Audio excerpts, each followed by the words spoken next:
I have told this story exactly 4 times in my life, and each time I tell it, I find I cannot reach the end without my voice doing something I would rather it not do. The first time was to my wife on the evening of the day itself, when she pressed a glass of claret into my hand and sat across from me and said, "Edmund, you look as though you've seen a miracle." She wasn't wrong. The second time was to Calder himself, years later, when he asked, only half joking, whether I had been surprised. I told him the truth, not by the end, no, by the speed of it. The third was to his daughter on the occasion of her own wedding, when she begged me to tell her how it had happened, and I obliged, and she wept the kind of tears that are not at all sad. The fourth is now. I tell it one final time, as carefully as I know how, because Isolde herself asked me to write it down, and there is no request of hers I have ever been able to refuse. I should say at the outset that I was not a disinterested party. I had watched Calder Morn, the War Duke of Ashmore, conduct himself across 2 London seasons with a guardedness that I recognized, because I had known him since we were boys of 14 at the same school, and I knew what it looked like when he wanted something and would not permit himself to move toward it. He had come back from the campaigns a harder man than he had left, which is the common report and mostly true. But there was a particular quality to his stillness when certain subjects arose that had nothing to do with the war and everything to do with a woman he'd mentioned once, in a letter, as someone he had been introduced to at Lady Fenwick's dinner and found, here his language had been uncharacteristically imprecise, not quite like other people. From Calder, who used words as carefully as a surgeon uses instruments, not quite like other people, was the equivalent of a sonnet. I had met Isolde Vane on 4 occasions, before the morning of which I am speaking. She was the second daughter of a country clergyman of good name and slender means, come to London to stay with her mother's cousin, a Mrs. Aldgate, during the season. She was not a beauty in the fashion that season decreed. She had no particular claim to the porcelain complexion or the studied ringlets that filled every ballroom. But she had a face that, once you had attended to it, you could not quite stop attending to. There was a quality of listening in it, a stillness that was an absence but the opposite, a sense that whatever was said to her was received with full weight. She was clever without advertising the fact. She laughed without performing. When she spoke, she said what she meant, and when she was silent, the silence had content. I had introduced her to Calder at Lady Fenwick's, as it happened, and watched him speak to her for 12 minutes by the clock.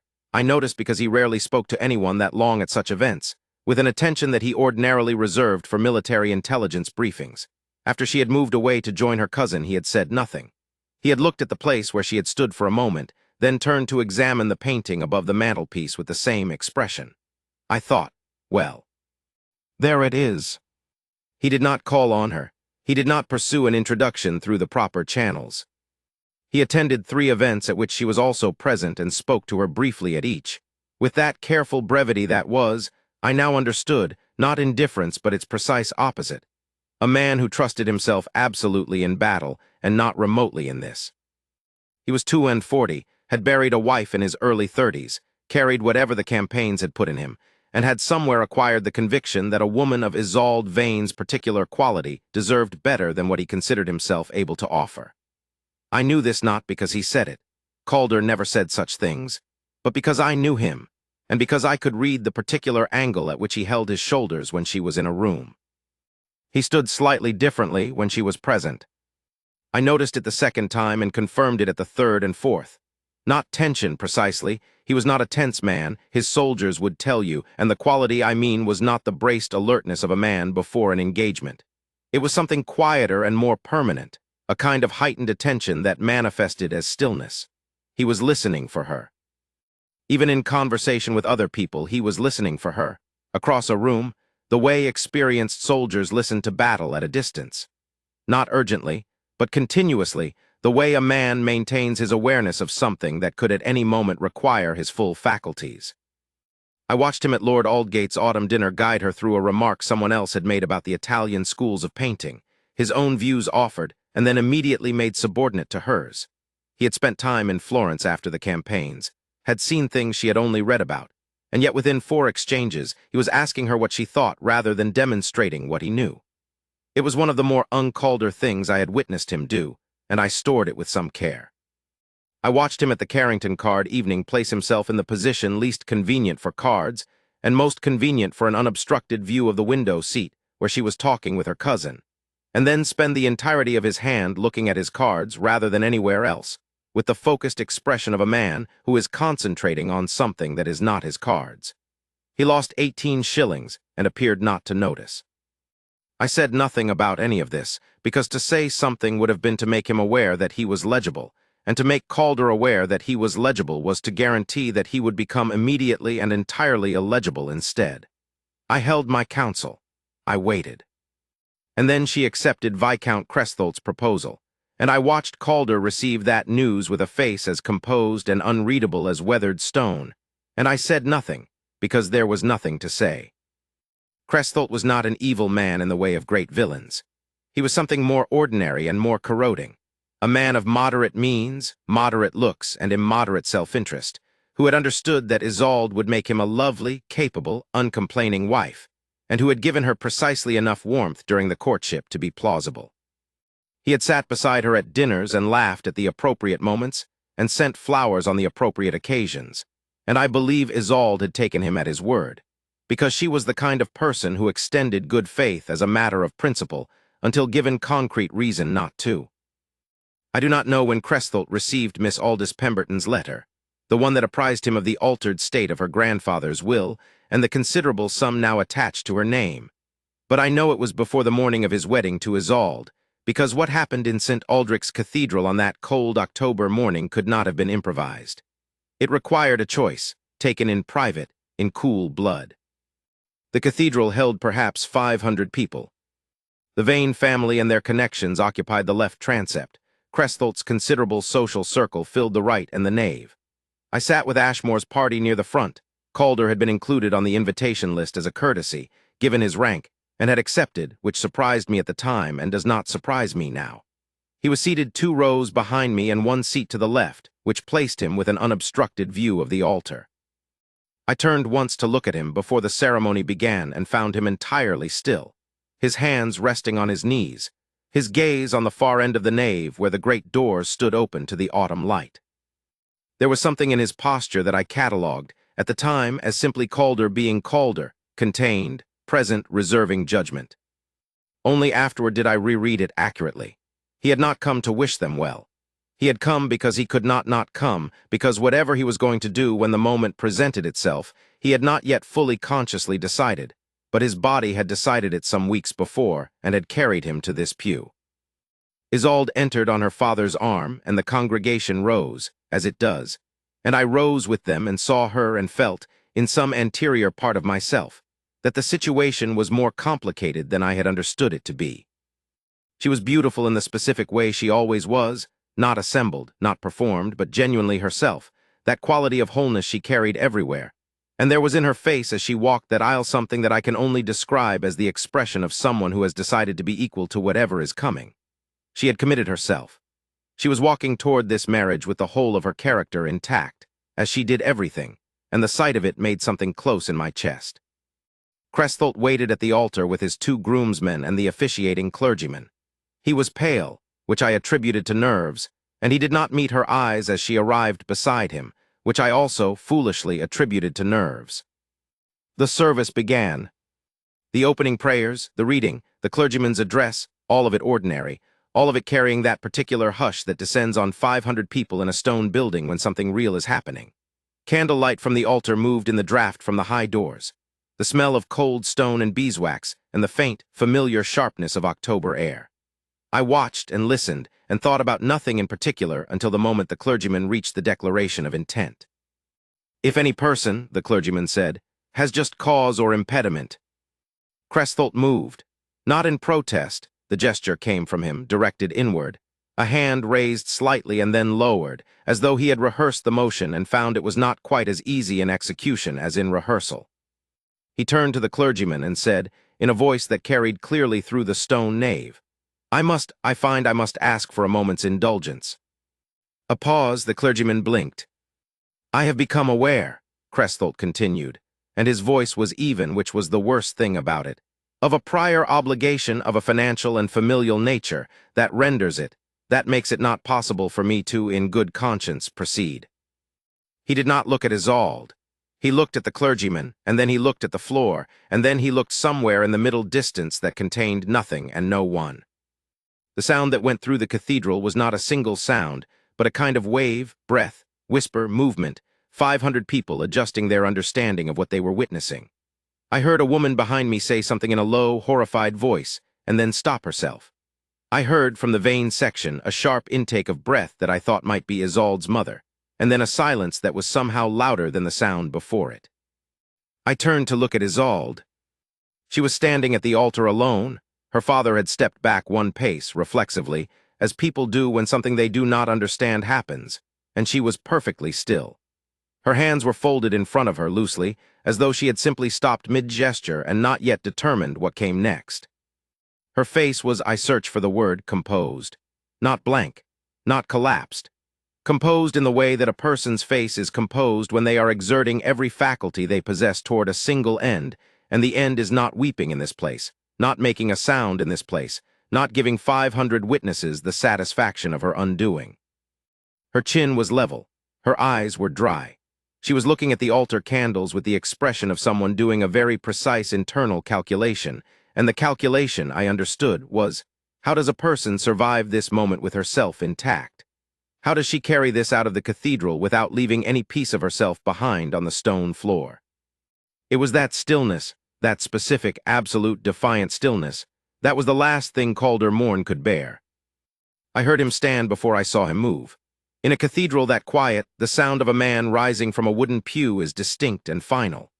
I turned, and the people around me turned, and the rustling that had filled the space stopped as though it had been cut with a blade, and Calder stepped into the aisle. He was in his dress coat, dark, precise, the orders he almost never wore glinting at his chest, the kind of appointments that reminded you, if you had somehow forgotten, that this man had commanded 3,000 cavalry in 2 campaigns and stood in rooms where kings took his counsel. He walked toward the altar without hurry, not performing. Not making a statement, in the way that theatrical people make statements. He walked the way he had walked across every field and into every tent, and through every door I had watched him move through, as though he had already decided what he would do, and the only remaining question was the execution. The congregation was absolutely silent, 500 people and not one sound. He reached the altar steps and stopped. He looked once, briefly, with no expression anyone could have named, at Cresthult.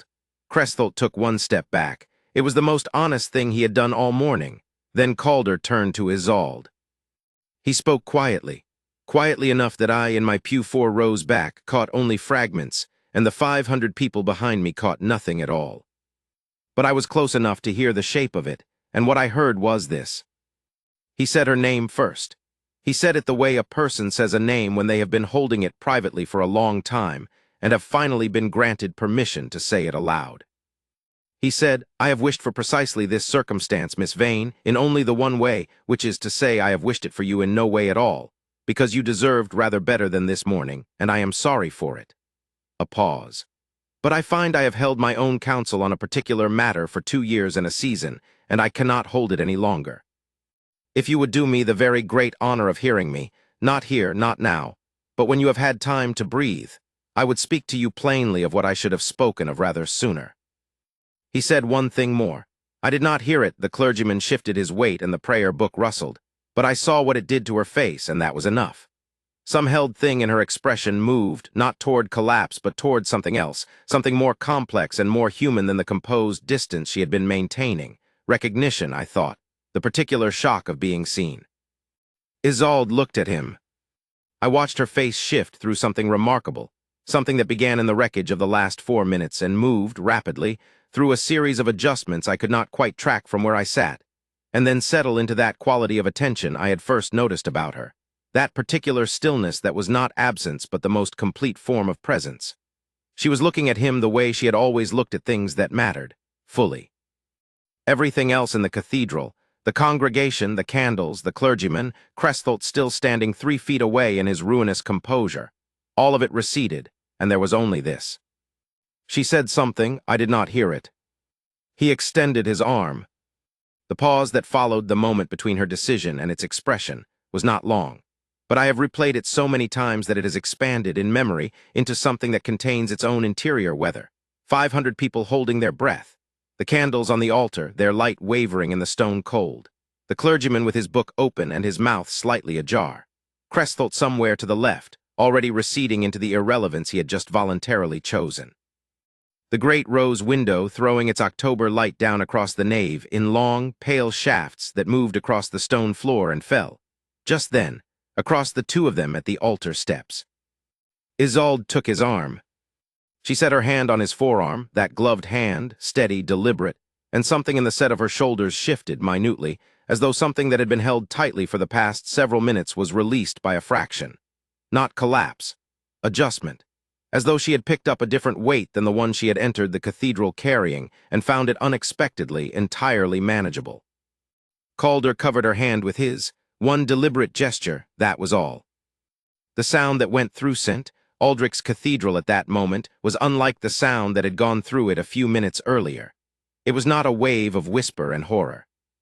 It was something more complicated, something in which shock and recognition were wound together, in which 500 people simultaneously understood that they had watched a man wait 2 years and a season and a ruinous October morning for this precise moment. And whether they approved or whether they did not approve was entirely beside the point, because it was done, and it was unmistakable, and the woman at the altar had made her own choice as clearly as he had made his. I saw Lady Fenwick in the row across from mine press a handkerchief to her mouth. I saw Mrs. Aldgate, Isolde's cousin, make a sound that I believe was audible in the south transept. I saw Crestholt's 2 groomsmen exchange a glance of the variety, exchanged by men who understand that they are standing in the wrong place at the wrong moment in history. And I saw Crestholt himself. He was standing 3 feet from the altar with the expression of a man who has voluntarily stepped off a boat and is surprised to find the water cold. He looked at Isolde's hand on Calder's arm, and he looked at the congregation, and some understanding passed across his face, a late understanding, the kind that arrives only when the moment for acting on it has permanently closed. And then he walked, with what composure he could manage, toward the side aisle and through the door and out of the cathedral, and I never spoke of him again by preference, and neither did anyone worth speaking to. Calder brought Isolde down the aisle, not in triumph, that was not his manner, and it was not hers. They walked as 2 people walk when they have just concluded something privately enormous, and the crowd around them is secondary to the thing they are still processing between themselves. Her head was up. His hand remained over hers on his arm, and he said something to her as they moved, something quiet, not for me, not for the congregation. And she listened to it the way she listened to everything, with her whole attention, and I saw, as they passed, something in her face that I had never seen there before in all the times I had observed her. The expression of someone who has, unexpectedly, arrived. I walked out behind them into the October air and stood on the cathedral steps with the congregation pouring out around me, and Ashmore's carriage was already drawn up, and Calder handed Isolde in with a care that I recognized. The care he applied to things he had decided mattered absolutely. And then he followed her, and the carriage moved, and that was the end of the morning. What happened next is both simpler and richer than the morning itself. He called on her the following day.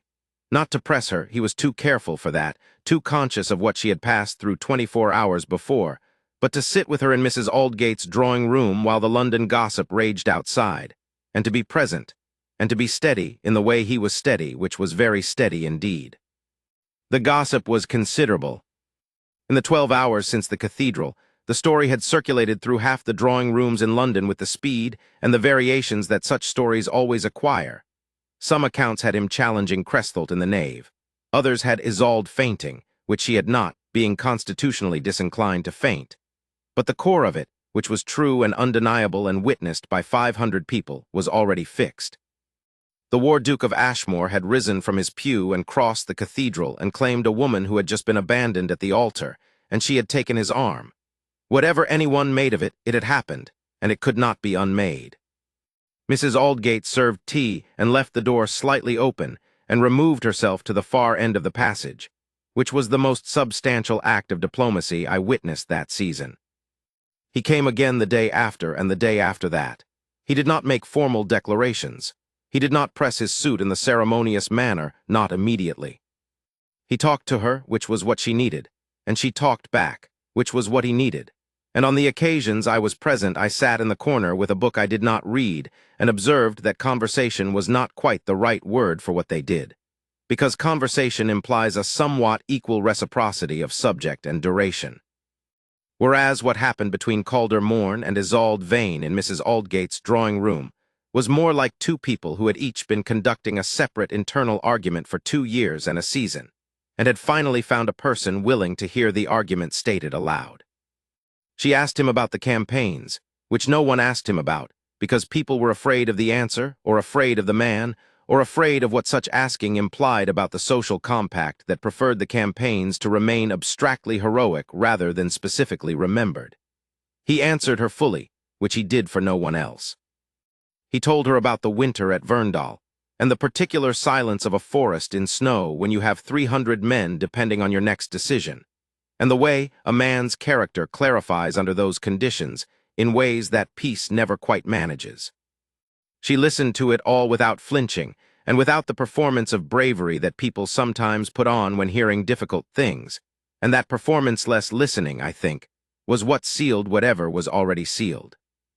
She told him about her father's library in the country, 3,000 books, catalogued by her own hand over several winters, organized by her own system which she explained, and which he immediately understood and approved of.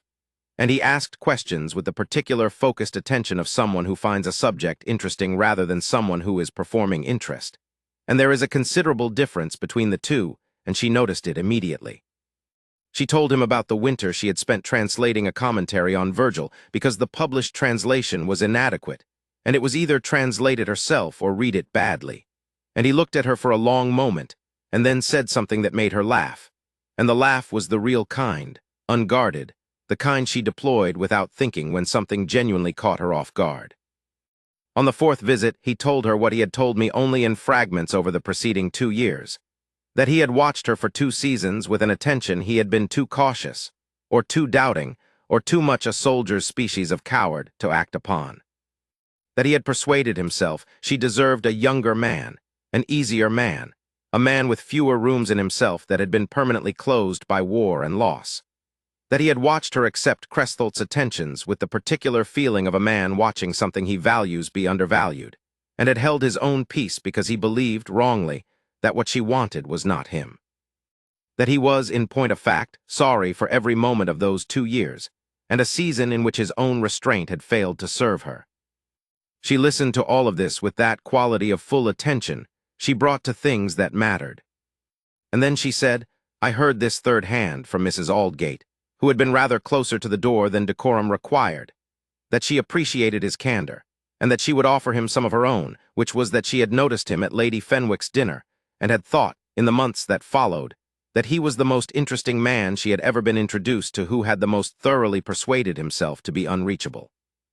He proposed formally 3 weeks later, in Mrs. Aldgate's drawing room, with only Mrs. Aldgate absent and the fire going, and Isolde accepted with the same composure and the same completeness she brought to everything. If there was in that room, at that moment, a quality of relief from both parties that went rather beyond the social occasion, relief of the kind accumulated over 2 years and a season and one ruinous October morning, I choose not to narrate it too precisely. It was theirs. They were married in February, quietly, at Ashmore's estate chapel in the countryside, with perhaps 30 guests. I stood at Calder's shoulder, as I had stood at his shoulder at various intervals over 28 years. The officiating clergyman was the same man who had stood in St. Aldrich's that October morning with his book open and his mouth slightly ajar, and he performed his office this time with the air of a man who is personally relieved at the outcome, and I could not blame him. Isolde was wearing something pale and quiet, nothing theatrical, which was entirely her. She walked toward the altar with the same carriage she had carried into St. Aldrich's Cathedral, the same level chin, the same quality of having decided to be equal to whatever was coming, but the expression was different, not the composed restraint of the cathedral. Something opened. Something that had been held very carefully for a long time, and was now, in this small stone chapel with the February light coming through plain windows, allowed to rest. Calder, when she arrived beside him, looked at her for a moment without speaking, in the way he looked at things he valued most, and something moved in his face that I had not seen there in many years. Not sentiment, not performance, but the genuine article, and the genuine article in Calder Morn was not a small thing. He had survived campaigns and widowerhood and 2 years of his own worst counsel, and he was standing in a chapel in February with this woman at his side, and everything about the way he stood said that he knew, with the certainty he brought to things he had thought through completely, that this was what the whole of the preceding time had been for. I thought of the cathedral, of Isolde at the altar with her hands folded and her chin level and her eyes dry, of Calder rising from the pew, of the sound of his footsteps on the stone floor in that absolute silence, of the moment she had taken his arm. The clergyman read through the service without incident. When the vows were exchanged, they were exchanged in steady voices, and when the ring was placed, it was placed with the same care Calder applied to everything that had his whole attention, the same care he had given to every hour of the preceding 4 months, and the same care, I knew, he would give to every hour of what came after. After the breakfast, when the other guests had dispersed into carriages and February afternoon, I found Isolde standing alone at the chapel door, looking out at the frost on the estate's bare trees. I joined her for a moment, because she seemed to want company of the quiet variety, and because I had known her long enough by then to know when she was thinking, and when she wanted to share the thinking, and when she simply wanted company in the thinking. After a moment she said, without turning, "Were you surprised, Edmund, that morning in October? Were you surprised?" I considered the question honestly, which is the only way I know to answer her. By the end, no. By the speed of it, then. A little, I paused. He had been waiting 2 years to cross that room. The room itself presented a kind of deadline. She was quiet for a moment. Then, "I was not surprised either," she said, which surprised me rather. In the middle of it all, in the worst of it, I saw him stand, and I thought, "Ah, there it is." A pause, which was strange because I hadn't known I was thinking it. "Some things," I said, "arrive before the words for them." She nodded, still looking at the frost on the trees. Then she turned and smiled at me, the particular smile she had, which was warmer than most people's full declarations, and said, "Thank you for telling it so carefully all those times." I did not trust my voice for a moment, so I simply nodded. Then she went back inside to find her husband, and I stood at the chapel door and looked at the frost and at the February sky, pale and clear and cold, and thought that I had been present at the 2 finest things I had ever watched happen, and that they were the same thing told twice. Once in October, in a cathedral full of candles and 500 witnesses, and once in February, in a chapel of plain windows and 30 people who loved them, and that either telling on its own was already the whole story. The most feared man in 3 counties had risen from his pew and crossed a cathedral floor and said her name, and been answered. There is not much more to say than that, and I have never found that I needed more.